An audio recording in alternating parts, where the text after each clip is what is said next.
Novo Testamento, lição de número 57.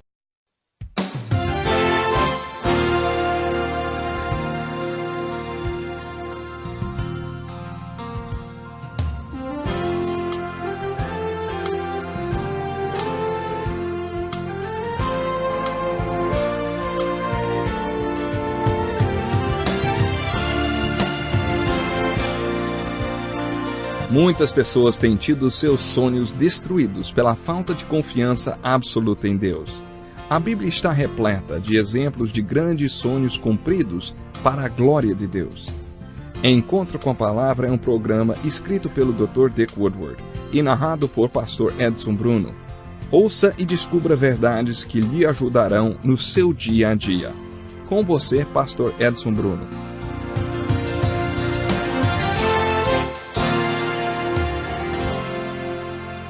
Seja bem-vindo a mais um encontro com a Palavra. Estamos terminando o estudo da carta de Paulo aos Gálatas. Paulo encerrou esta carta contrastando as obras da carne e o fruto do Espírito. Ouça a comparação que ele fez destas duas forças que lutam entre si no crente. As obras da carne são manifestas: imoralidade sexual, impureza e libertinagem, idolatria e feitiçaria, ódio, discórdia, ciúmes, ira, egoísmo, dissensões, facções e inveja, embriaguez, orgias e coisas semelhantes. Eu os advirto como antes já os adverti: aqueles que praticam essas coisas não herdarão o reino de Deus. Mas o fruto do Espírito é amor, alegria, paz, paciência, amabilidade, bondade, fidelidade, mansidão e domínio próprio. Contra essas coisas não há lei. Agora que já estamos chegando ao final do estudo da carta de Paulo aos Gálatas, podemos concluir que o seu enfoque era o Evangelho. Os Gálatas estavam pervertendo o Evangelho que Paulo tinha pregado. Os judeus legalistas iam onde Paulo já tinha pregado e pregavam um Evangelho diferente. No capítulo 1, Paulo enfocou o Evangelho absoluto. No segundo, o Evangelho ao contrário. No terceiro, ele colocou o Evangelho em perspectiva, e no quarto, ele nos apresentou o Evangelho alegorizado. Mas quando chegamos ao capítulo 5 e depois ao 6, nós nos deparamos com a abordagem do Evangelho da colheita. Desta vez, Paulo usa a metáfora da semeadura e da colheita. Paulo usa a mesma alegoria que Tiago usou em sua epístola. O fruto da justiça semeia-se em paz para os pacificadores. Em outras palavras, a justiça vem à nossa vida se semearmos as sementes certas no jardim dela. Podemos semear sementes boas ou ruins. Paulo afirma que no jardim da vida temos dois potenciais. Podemos plantar as obras da carne ou os frutos do Espírito. Quando as sementes do Espírito são plantadas no jardim da nossa vida, o resultado é Gálatas 5:22 e se chamam fruto do Espírito. Ouça com atenção o que Paulo fala nos versículos 16 a 26 do capítulo 5 de Gálatas. Vivam pelo Espírito, de modo nenhum satisfarão os desejos da carne, pois a carne deseja o que é contrário ao Espírito, e o Espírito o que é contrário à carne. E preste bem atenção nisso. Eles estão em conflito um com o outro, de modo que vocês não fazem o que desejam. Mas, se vocês são guiados pelo Espírito, não estão debaixo da lei. Ora, as obras da carne são manifestas: imoralidade sexual, impureza e libertinagem, idolatria e feitiçaria, que são atividades com espíritos demoníacos, ódio, discórdia, ciúmes, ira, egoísmo, dissensões, facções e inveja, embriaguez, orgias e coisas semelhantes. Eu os advirto, como antes já os adverti: aqueles que praticam essas coisas não herdarão o reino de Deus. Mas o fruto do Espírito é amor, alegria, paz, paciência, amabilidade, bondade, fidelidade, mansidão e domínio próprio. Contra essas coisas não há lei. Os que pertencem a Cristo Jesus crucificaram a carne, com as suas paixões e os seus desejos. Se vivemos pelo Espírito, andemos também pelo Espírito. Não sejamos presunçosos, provocando uns aos outros e tendo inveja uns dos outros. Esta passagem em que Paulo contrasta o fruto do Espírito com as obras da carne é demais. Paulo continua no capítulo 6, contando que o encontro com Jesus e com seu Evangelho absoluto se dá na cruz. Ele conta sobre seu encontro com Jesus Cristo na cruz. Quanto a mim, que eu jamais me glorie, a não ser na cruz de nosso Senhor Jesus Cristo, por meio da qual o mundo foi crucificado para mim e eu para o mundo. O que Paulo está falando nos capítulos 5 e 6 de Gálatas é que quando entendemos o Evangelho de Jesus Cristo e temos um encontro com Ele aos pés da cruz, passamos a ter dentro de nós estes dois potenciais. Mesmo sendo crentes e espirituais e tendo recebido o Espírito Santo, podemos semear sementes das obras da carne nas nossas vidas e colher corrupção, ou podemos semear sementes do fruto do Espírito e colher criação. No final do capítulo 6, Paulo fala que a questão não é a circuncisão. A questão é ser nova criatura. Você é uma nova criação de Jesus Cristo? Em 2 Coríntios, Paulo descreveu a conversão ou o novo nascimento assim, se alguém está em Cristo, é nova criação. Foi isso que Paulo disse àqueles legalistas que estavam dizendo aos Gálatas que deveriam cumprir as leis judaicas e se circuncidar para serem salvos. Esta passagem dos capítulos 5 e 6 de Gálatas é muito parecida com a passagem dos capítulos 7 e 8 da carta aos Romanos, em que Paulo falou sobre as lutas do homem interior. Tenho o desejo de fazer o que é bom, mas não consigo realizá-lo. Pois o que faço não é o bem que desejo, mas o mal que não quero fazer. Esse eu continuo fazendo.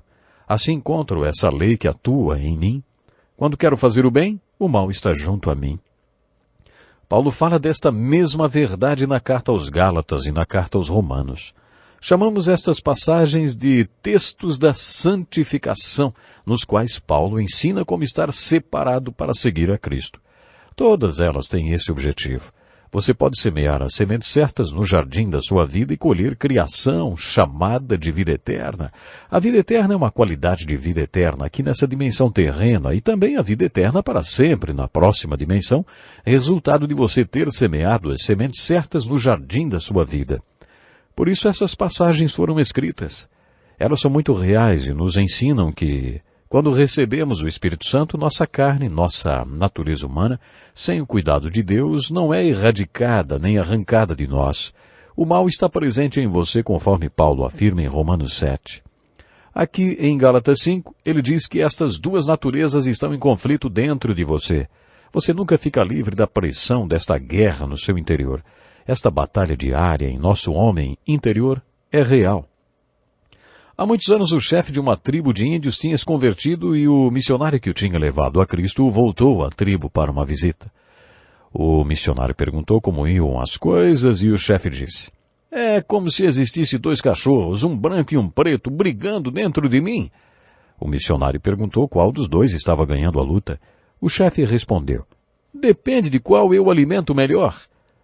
Olha só que princípio teológico importante, hein? Paulo está nos dizendo que temos duas naturezas em nosso homem interior, a carne e o espírito. Eles estão em guerra porque são contrários um ao outro. Existe um conflito acontecendo no homem interior de cada discípulo de Jesus. Muitos textos bíblicos que são usados em pregações evangelísticas foram escritos num contexto de ensino para os crentes. No Sermão da Montanha, Jesus fala sobre o caminho largo e sobre o caminho estreito. Muitos pregam sobre este texto dando uma conotação evangelística.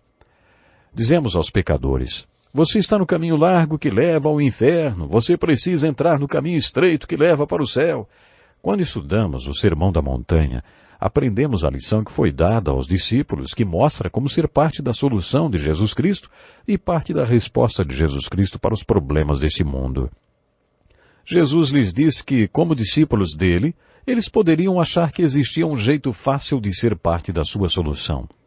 Eles poderiam andar pelo caminho largo e seguir o caminho com menos obstáculos, mas eles nunca seriam parte da sua solução desta forma. O caminho largo não leva a lugar nenhum. No capítulo 6 de Gálatas encontramos outro texto que é muito usado em pregações evangelísticas.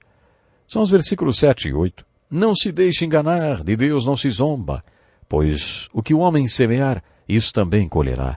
Quem semeia para a sua carne, da carne colherá destruição, mas quem semeia para o Espírito, do Espírito colherá vida eterna. Esta é uma opção que os crentes, quem é espiritual tem.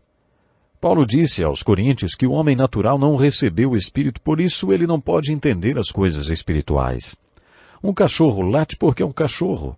Um pecador peca porque é um pecador. É um homem não espiritual. O que mais ele poderia fazer se não pecar?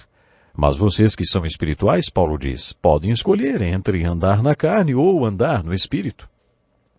Paulo diz que quando um homem espiritual anda na carne, ele é carnal. Você não tem de viver na carne, nem de andar na carne, nem de produzir obras da carne, mas pode escolher fazer isso porque é uma criatura com liberdade de escolha. Paulo diz que nós que somos espirituais devemos viver e fazer tudo no Espírito. Devemos plantar sementes espirituais nas nossas vidas e produzir fruto do Espírito porque temos o potencial para isso. Quando Paulo escreveu a segunda carta aos Coríntios, usou uma frase que tem sido um desafio na minha vida desde que eu me converti. Graças a Deus que sempre me conduz vitoriosamente em Cristo. O escritor e fundador de um instituto bíblico no estado americano da Carolina do Norte, Robert McQuilkin, escreveu um livro intitulado Sempre em Triunfo. Quando seu filho se tornou presidente desse instituto, disse-me que, quando pequeno, sempre viu seu pai em triunfo espiritual, sempre andando vitoriosamente com Cristo. Ele nunca o viu bravo, fora de controle, emburrado ou deprimido. Ele estava sempre vitorioso. Em seu livro, Robert McQuilkin afirma que é possível andar sempre vitoriosamente. Pela graça de Deus, ele conseguiu. Tenho 5 filhos e, infelizmente, e para minha vergonha, eles não podem dizer o mesmo de mim. Eles já me viram mais de uma vez fora da posição de vitória. Não que eu deva ser assim, só estou sendo honesto e transparente, confessando que não foi sempre que eu andei vitoriosamente. Mas creio de todo o meu coração que poderia ter andado sempre vitoriosamente. As Escrituras dizem que isso é possível. Você não precisa pecar. Devemos andar vitoriosamente, e esta é a regra para o crente, para a pessoa espiritual. O anormal é falhar. Uma vez um fazendeiro me disse que se uma ovelha cair na lama, grita desesperada porque detesta a lama. O porco também vai gritar, mas de prazer, porque ele adora a lama. Esta é a diferença entre o homem espiritual e o homem natural. Não era normal para o filho pródigo aquele chiqueiro onde ele foi parar. Quando ele decidiu voltar para a casa de seu pai, lemos que ele caiu em si e disse para si mesmo, eu não pertenço a esse chiqueiro porque não sou um porco, sou um filho. No final desta carta, Paulo faz uma comparação entre o que ele chama de obras da carne e o fruto do Espírito. O fruto do Espírito é composto por 9 partes. As 3 primeiras nos incentivam a olhar para dentro de nós mesmos, que é o amor, alegria e paz. Muito do que se chama de amor hoje não tem nada a ver com o que Paulo quis dizer aqui. Paulo estava se referindo ao amor ágape, descrito no capítulo 13 da sua primeira carta aos Coríntios. De acordo com Paulo, quando vivemos o amor ágape, experimentamos um tipo de amor que é indestrutível porque é incondicional. Ele é irresistível porque é inspirador para aqueles que o recebem. Quando esse amor ágape sai de você, é o fruto do Espírito se manifestando. Esse amor não vem de você, mas de Deus. Só Deus pode amar com amor ágape, e a única maneira de amarmos com esse tipo de amor é se Deus amar através de nós. O amor ágape é expresso através da nossa vida, nos relacionamentos com outras pessoas, e isso acontece como manifestação do fruto do Espírito em nós. Paulo fala que a alegria é um fruto do Espírito. Jesus ensinou que as circunstâncias não importam, você pode ter alegria.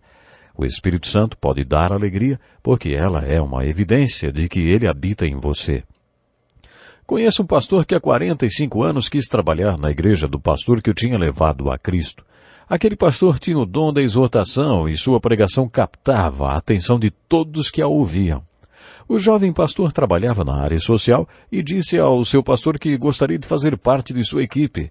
Depois de pouco tempo, aquele pastor disse que aquele jovem deveria ir para uma outra cidade, pastorear uma congregação. O jovem pastor ficou desanimado, mas aí seu pastor mostrou para ele o versículo 4 do capítulo 6 de Gálatas, que diz, cada um examine os próprios atos, e então poderá orgulhar-se de si mesmo, sem se comparar com ninguém, pois cada um deverá levar a própria carga. A alegria daquele jovem pastor era o ministério do seu pastor e não o seu próprio ministério. Mas o pastor disse que ele deveria ter a alegria de ser usado por Deus. Por isso, o fez ir para uma cidade distante, 25 quilômetros. E foi assim que pastor Dick Woodward começou o seu ministério, que depois se tornou o ministério Encontro com a Palavra. Paulo diz que existe alegria pelo fato do Espírito Santo habitar em nós. É por isso que Paulo pôde escrever a epístola da alegria aos Filipenses. E ele estava na prisão quando escreveu esta carta. Naquela carta, Paulo fala muito sobre alegria. Se você estivesse na prisão, principalmente numa prisão em Roma, você escreveria sobre alegria? Paulo pôde escrever sobre alegria quando estava preso, porque a alegria é fruto do Espírito e ele estava cheio do Espírito Santo lá dentro da prisão. As partes do fruto do Espírito são 9. Além do amor e alegria, existe a paz. A condição para se ter paz é ter o Espírito Santo habitando em você. Paulo diz que esta paz transcende a compreensão humana. Depois de falar sobre amor, alegria e paz, Paulo lista mais 3 partes do fruto do Espírito. Amor, alegria e paz são sentimentos que vêm de dentro de nós, cuja fonte é o Espírito Santo. As outras partes do fruto do Espírito têm a ver com o nosso relacionamento com outras pessoas. Paciência, amabilidade e bondade. Eu não sou naturalmente paciente. Como sou pastor, deveria ser, mas engano todo mundo, porque na carne, quando não sou guiado por Deus, quero tudo para ontem e do meu jeito. Imagine um patinho nadando calmamente num lago. Superficialmente ele parece calmo e tranquilo, mas lá por baixo da água as suas patinhas estão fazendo maior esforço. Eu sou como um pato e sei que se quiser ser paciente terei que recorrer ao Espírito. Essa paciência é um dos resultados do nosso relacionamento com Deus e é um processo de fé. Você já passou pela experiência de ter de esperar para que uma criança crescesse? Minha esposa e eu tivemos que esperar até que nossos 4 filhos se convertessem. Quando a paciência está relacionada aos nossos relacionamentos, como quando você pediu que Deus fizesse algo na vida de outra pessoa, você precisa do tipo de paciência que pode ser chamada de espera de amor. Não estava em nós ser paciente para esperar que nossos filhos crescessem espiritualmente. A tendência era forçar, coagir, manipular e fazer qualquer coisa para que eles se convertessem. Mas, às vezes, temos de esperar que o Senhor trabalhe na vida dos nossos filhos. A Bíblia nos ensina a esperar no Senhor. Às vezes isso é tudo que temos de fazer. O amor espera. Mas precisamos do tipo de paciência sobrenatural. Essa paciência que é fruto do Espírito. Eu nunca tinha me importado em dar gorjetas, até que minha filha foi trabalhar como garçonete. Quando eu comia onde minha filha trabalhava, dava uma boa gorjeta. Um dia, enquanto estava comendo num restaurante, dei conta de que deveria tratar todas as garçonetes como tratava minha filha. É isso que significa amabilidade, ser amável e tratar todo mundo como se fosse da sua família. A amabilidade também é fruto do Espírito. O terceiro fruto que tem a ver com os relacionamentos é a bondade e é resultante do Espírito Santo morando em você. O Novo Testamento conta que Jesus saía fazendo o bem. Boas obras não salvam, mas também não é errado ser bom nem fazer boas obras. O pregador John Wesley dizia, faça o bem sempre que puder, para quem você puder, onde você puder, da maneira como você puder e enquanto você puder.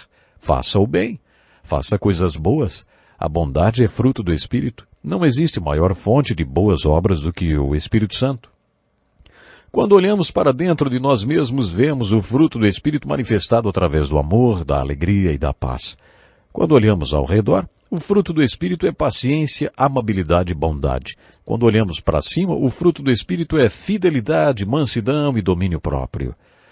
Vamos primeiro falar sobre fidelidade.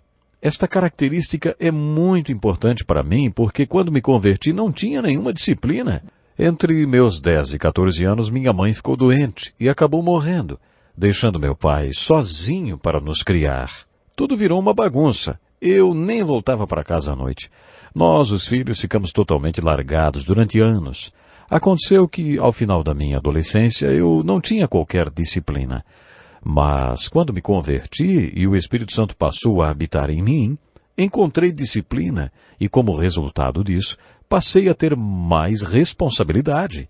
Mansidão é outro fruto do Espírito. Não sei porquê, mas todos nós temos uma marca de crueldade, principalmente os jovens. Eu tinha essa marca e tinha prazer em machucar pessoas e principalmente animais.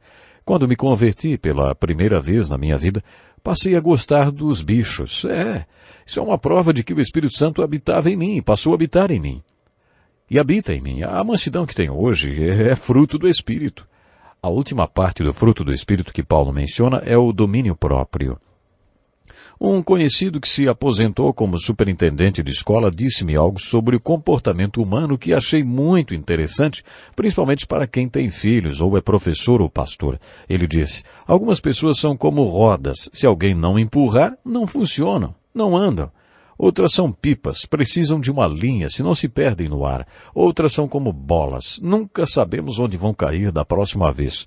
Outras ainda são como balões, sempre cheias e prestes a explodir. Outras são como pneus furados, sempre têm de receber um ar. Mas existem aquelas que são como bons relógios, de ouro puro, simples e claras, pontuais, responsáveis, sempre quietas e trabalhando e cheias de boas obras. No capítulo 5 de Gálatas, o apóstolo Paulo diz que se somos cheios e controlados pelo Espírito Santo, funcionaremos como um reloginho. Com autocontrole, domínio próprio e eficiência.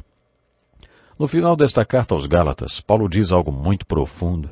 Não se deixem enganar, de Deus não se zomba, pois o que o homem semear, isso também colherá. Quem semeia para a sua carne, da carne colherá destruição. Mas quem semeia para o Espírito, do Espírito colherá a vida eterna. Quanto a mim, que eu jamais me glorie, a não ser na cruz de nosso Senhor Jesus Cristo, por meio do qual o mundo foi crucificado para mim e eu para o mundo. De nada vale ser circuncidado ou não, o que importa é ser uma nova criação. Paulo falou a mesma coisa em Romanos, capítulo 12, versos 1 e 2. Todos que se convertem passam por uma crise de comprometimento com Jesus Cristo. Nele Paulo diz, irmão, rogo-lhes pelas misericórdias de Deus que se ofereçam em sacrifício vivo, santo e agradável a Deus. E quando ele diz ofereçam, ele está dizendo rendam ou disponham seus corpos para Deus. Paulo encerra sua carta aos Gálatas, nos exortando a nos render aos pés da cruz de Jesus Cristo e entregar nossas vidas a Ele. Quando você fizer isso, o mundo estará morto para você e você morto para o mundo. No final da carta ele diz, que ninguém me perturbe, pois trago em meu corpo as marcas de Jesus. Paulo está dizendo que seu corpo tinha cicatrizes que provavam o seu comprometimento com Jesus e com a cruz dele, e através de Jesus, que tornou-se uma nova criação. O importante na nova vida com Cristo não é a circuncisão, mas ser uma nova criação. Os seguidores de Jesus Cristo têm dois potenciais, criação ou corrupção. A diferença entre os dois é determinada na cruz de Jesus Cristo. Fui crucificado com Cristo. Assim, já não sou eu quem vive, mas Cristo vive em mim. A vida que agora vivo no corpo, vivo-a pela fé no Filho de Deus, que me amou e se entregou por mim. Esta confissão de fé determina a diferença entre a nova criação e a corrupção para quem nasceu de novo, para o discípulo de Jesus controlado pelo Espírito Santo.